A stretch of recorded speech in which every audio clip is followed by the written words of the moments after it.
that okay? Sure. Okay, well, when the video ends, that's when we're going to be starting up. Oh, okay, sure, sure. Normally we get the countdown, so okay, Okay, that's fine. no, that's no problem. Okay, sure. Go again. Do you want to prompt?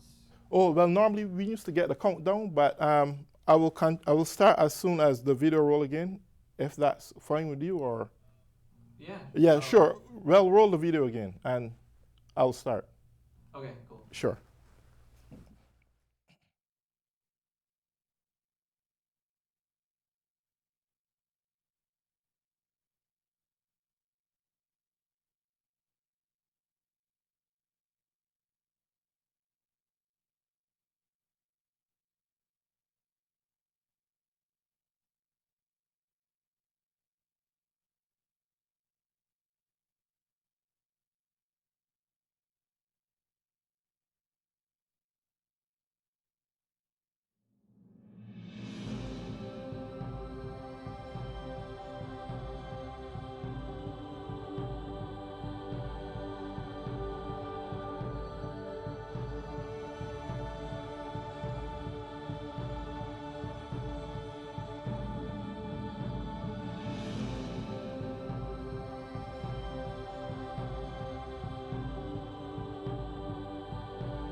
Welcome once again to Living in the 21st Century, the show that have your concerns at heart.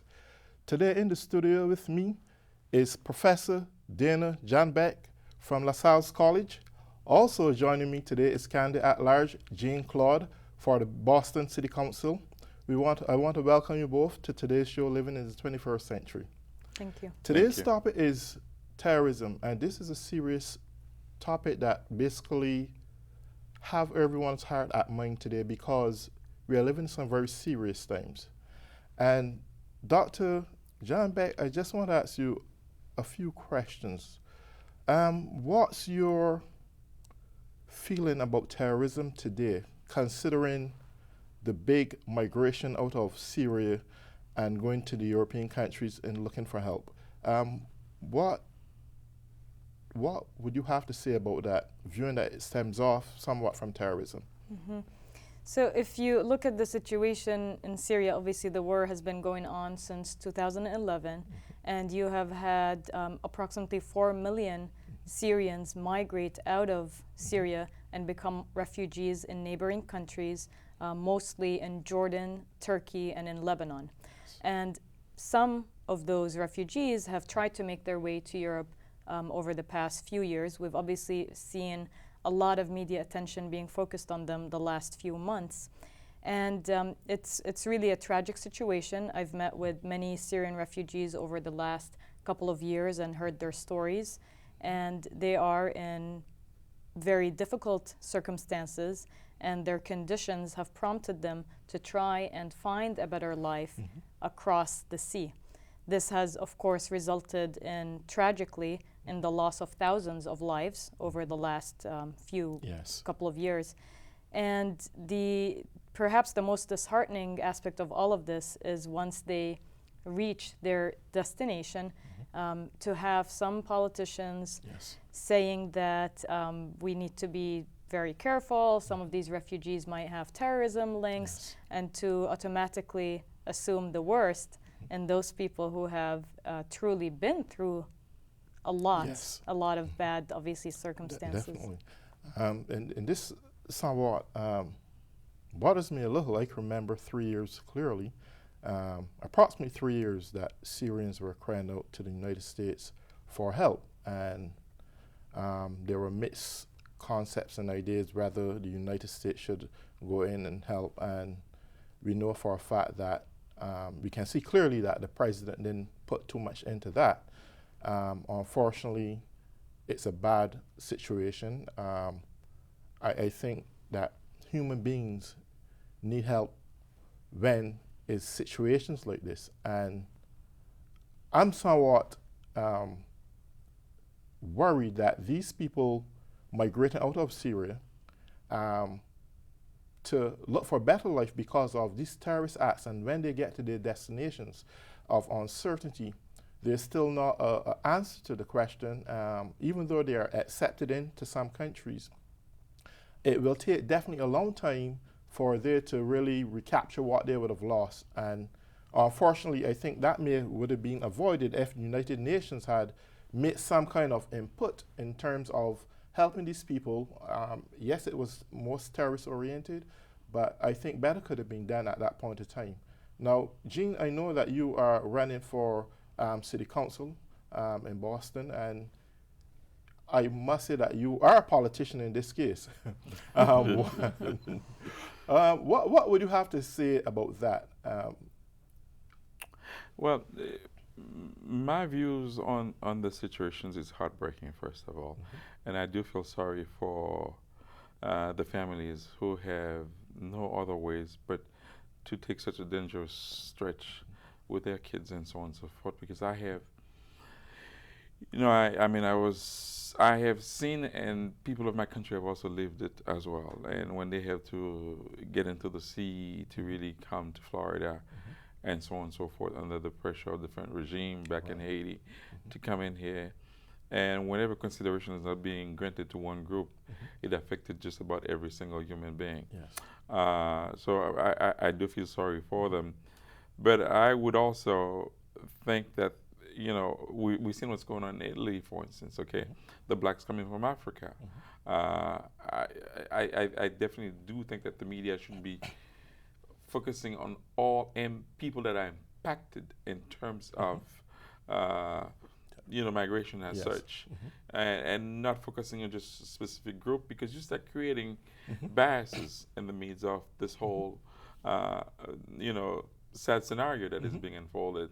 So what if it's a migrant from Africa, or what if they are from the Middle East, or what if they are from South Africa or wherever? I think the same amount of consideration should also be granted to all of them in the media. Now, the other options that I'm also viewing is that the fact is, do we wait at the last minute in terms of a government to take actions? Because we, the people who are viewing what is going on, we are the least people who's being well informed of what is going on around the world. It's not until the bubble is ready to be burst that we are exposed to it, and we have to make counter decisions about it, or comments on it, and so on and so forth. But whereas, why not telling us exactly your policies? Why not telling us exactly what you are doing in these foreign lands? So when these chaotic situations arrive, so we'll be prepared and ready, and our mental frame can also digest it a little bit much better. Because I don't like government who's hiding information from the people. To me, it's wrong.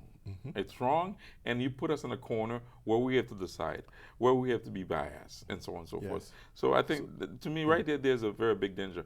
But however, the superpowers, if they are certainly running the global situations in the world, they should be able to come with some preventions method, instead of waiting at the last minute, just throwing the whole thing at us, and we have to dice it out. So we can actually say, and I can ask this question basically to the professor, that terrorism could be viewed then as both a political and a religious extreme ideological curse.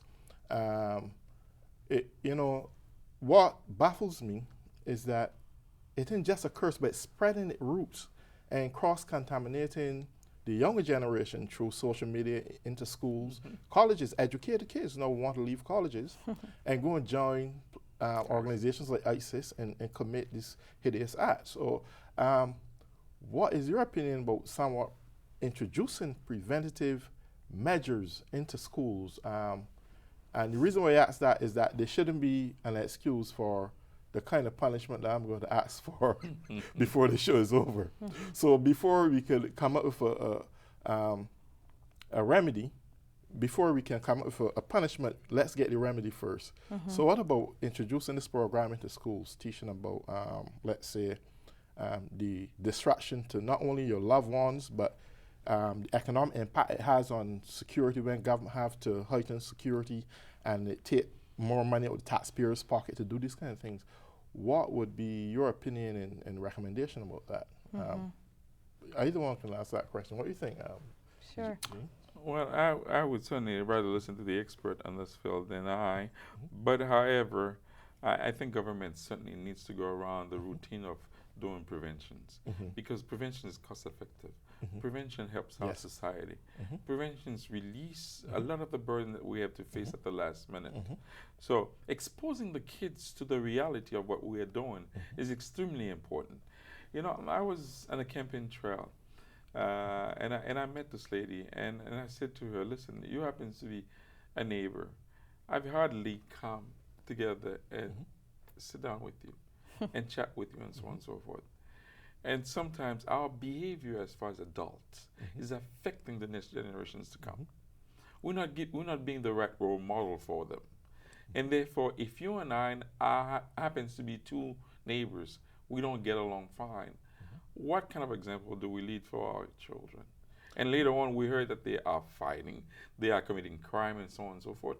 And we're not blaming ourselves at all into this. So I think it should be the same role of a government too as well. Well, I agree. So, method of prevention is first of all be real with the kids, expose them to what is going on, and telling them the pros and cons of everything as far as this is concerned in terms of method of preventions. And lead them to also to understand that they are the future leaders of our society. Of course. So therefore, the earlier that they are engaged and understand and comprehend the world around them, a better servant they will be. You understand what I'm saying? And I think this prevention, they said it's the best medicines. I would assume this is what we got to do. Be real with the kids. Well, I quite agree. One thing that we can also look at, and since we looking at political as an inclusive aspect of priming certain elements to get to next level and causing rebellion, I recognize in this election going down, this general election going down, that the kind of wording and phrasing of conversations by leaders, political leaders, is breathing this atmosphere of hatred. Now, for example, they talk about anchor babies. They speak about building walls across the fence, and it somewhat just don't sound right because back in 1984, I think it was, I heard as a young kid growing up, and I speaking on the correction with the year, it was President Ronald Reagan, and he said, Gorbachev, tear those walls down. Yes. And 3-4 decades after, I'm hearing on United States soil, build some walls up. Now, I don't have a problem with the government building walls to protect the borders of this good nation. But what I do believe, if we think holistically, I think it'd be far much cheaper, way cheaper, and easier to build government intelligence information centers at various strategic points across the border. And this is what these centers will represent. If companies in this nation want to hire hands out of Mexico or any other origin that come across the borders, the companies here in the US will apply to those information centers and say, well, we have X amount of jobs available. When people come across the borders, and they're looking for jobs and they fit the description, you can give them these jobs. And this is a way how you encourage transparency and accountability without hurting anyone. Now, having these structures set up at strategic points around the border with patrols, it serves vital purposes. It includes work for the American people, and it also includes accountability and transparency among what's going on across the borders, and prohibit absolutely people from actually crossing the borders illegally. So I think that is one good measure that could be implemented, opposed to building this long, massive wall and putting the United States of America inside a cave or a prison, because that's what it looked like. We don't need a next Great Wall of China, or we don't need a next Berlin Wall or anything like that. We need sensible politicians doing the right thing. With a humanitarian approach, set up organizations across the borders that would take care of those purposes. and encourage those governments from other countries who people are coming here to play the role. Hey, your people come across our borders, we're going to put a micro welfare system in here. You're going to sponsor it. That in the event that we don't have jobs for them, they can have something to take back with them and go back to their home. At least they could catch a bus, take a train, whatever, or ride a donkey back across the borders. These are measures you can do, but at least you do it in from a humane standpoint. And I think that is one good way that you can take care, again, of microterrorism, because obviously everyone who comes across the borders ain't looking just for a job. They're probably looking to cause terrorist acts. I'm not saying all of them are clean, but we have to do the right thing. And I'm sorry to say that I think the word amnesty, again, has been painted as a bad word. That and I don't want to throw off too much of terrorism. I want to get back there pretty quick. But I think, let's face reality. Illegal immigration in this country had made a significant economic impact in this nation. And will continue. And it will continue. And the politicians knew that. But they want and mislead the public that they're stealing jobs. No, they're not stealing jobs. When these people go to the supermarket and buy food, they pay indirect taxation. When they buy clothing for their backs, they pay indirect taxation. When they go to Western Unions, they pay an indirect taxation. When they work hard in the fields to put produce in supermarket shelves, they're creating employment for the real Americans. Not only that, but they are also contributing both to the gross domestic product and the gross national product of this country. And sometimes they have nothing to gain back. And they gain nothing. They gain nothing. So why would it realistic that rather than causing hate and talking about sending these people back, know very well they hardly get anything from this country. Embrace these people, give them an amnesty, let the American people know that amnesty is not a bad word. If it was, a smart president like Ronald Reagan would have never implemented in first place. And the party itself has been the one who's been providing the resources as such to most immigrants throughout history. I mean, the Republican have produced more on that field than the Democrat has. So I don't understand why it suddenly is turning into something so negative all over a sudden out of a campaign trail, which is... And I'm surprised that the Republicans even gone that far, because I can remember clearly, and God rest his soul, late Senator Edward Kennedy, Senator John McCain, and President George W. Bush. It doesn't matter what people say. I think he was a great president. And 10, 15 years from now, mark my words on this very day, that people would recognize, despite of the mistake he made in fighting 2 wars, that if not for his approach of telling the world that you're either with us or against us, that this place we are in right now, this America may be far worse off with terrorist acts than anything else. So we must give him a lot of compliments and give him his props for doing that. Yes, it hurt the nation economically speaking, but I think the nation stood to benefit from it in the long run. I will continue to benefit from it in the long run. Now, I'm not Republican or Democrat, let me make that absolutely clear. But I don't like to see good people get destroyed because of simple mistakes or fatal mistakes that they would have made. But at the ending of the day, give them their props. Now, I want to go back to terrorism because I went too far into politics. A politician lead me into that direction. but yes, now here's the thing. We want to look at the religious ideologies that contribute significantly to terrorism. And we just don't want to reach out and blame all Muslims as bad. I think we've got some great, decent human beings for Muslims. I think we got some great human beings as Christians. But we had Christian terrorists many years ago called them Knight Templars. We know that. They went in the name of Jesus Christ and they crucified many people. I mean, they massacred tens of thousands of people. And this is the same thing come round in a circle now from a different religious standpoint. We as a people must recognize that we got to put religious ideologies apart and recognize that we are human beings with basic needs that need to be met.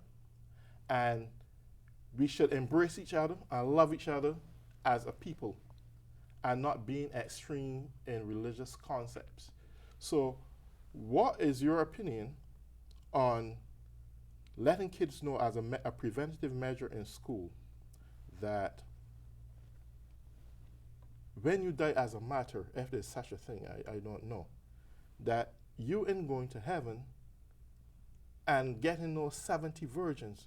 I don't think God is stupid enough, or no wise God is going to create 70 virgins for a person who murdered his people that he created. I mean, he would be nonsensical in doing that. And besides, we have to let them know that by the time they die, after execution or whatever the case may be, they're getting put in a 6 feet hole. They're not going up to no heaven. They're going to rot and decay. So therefore, when it comes to be rewarded for the foolishness they do, it don't work. What do you think these programs are harsh programs to be implemented into schools and colleges across America so that they won't get caught up dealing with ISIS and these kind of things? So I think I'll address a couple of the points that you mentioned. The first is, of course, we need to acknowledge the reality. Since September 11th, there have been more attacks in the U.S. that were started by non-Muslim radicals than there have been by Muslim radicals.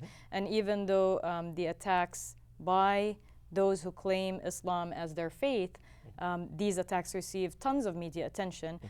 We do have over 1,000 active hate groups in the United States. Some are anti-immigration, you mentioned earlier. Some are neo-Nazis. There are all types of groups, hate groups in the US that also engage in violent attacks. So we need to acknowledge that as kind of the starting point. In terms of preventive programs, it really depends on A, what are you trying to achieve? And B, do any of these programs, is there proof that any of these programs have actually worked in the past? Because if you're looking at implementing a program in the, let's say, the public school system, you're looking at about 100,000 schools. And of those, so of course you're looking at millions and millions of dollars. On the surface of it, preventive is better than reactive. Of course, that's not, you know, that's very obvious. However, you have to first figure out, is there proof that any of these programs work? And what are these programs going to address specifically? Because you need to address issues of terrorism, you need to look at the roots of terrorism. So addressing simply religious ideology may not be sufficient, because you really need to look at what attracts people into acts of terrorism and what pushes them out of our society, which you kind of hinted at earlier in our conversation. Well, yes, I think I think it'd be still far cheaper for the federal government to spend millions and millions of dollars on putting or trying to implement preventative measures and programs into schools, rather than taking billions and billions of dollars and trying to finance weapons or give to other groups to in other countries to do. I don't know. I think it's just ridiculous that you put in billions of dollars when our kids are getting brainwashed with nonsense. So let me ask the politician here, what is your say on that? I think they need to listen to the common people on the ground. Truly, when you have turned a politician into office, he seems to forget that he is nothing else but a servant, and no matter what hierarchy that he reaches in life. So that relationship needs to be molded and maintained, and learning from people on the common ground in terms of when we're initiating this policies, what are your feedbacks on it, and so on and so forth, as far as society? How can we best do these things? I think it needs to be implemented as such, because instead of thinking that we are God Almighty suddenly because we become a legislator or a senator and we think we can rent everybody's lives, I think that needs to be calmed down a little bit, because we are not being very successful at it at all. And you find most politicians who are really getting involved deeply with the people, they tend to serve them better, and they tend to also providing much better policies than anybody else.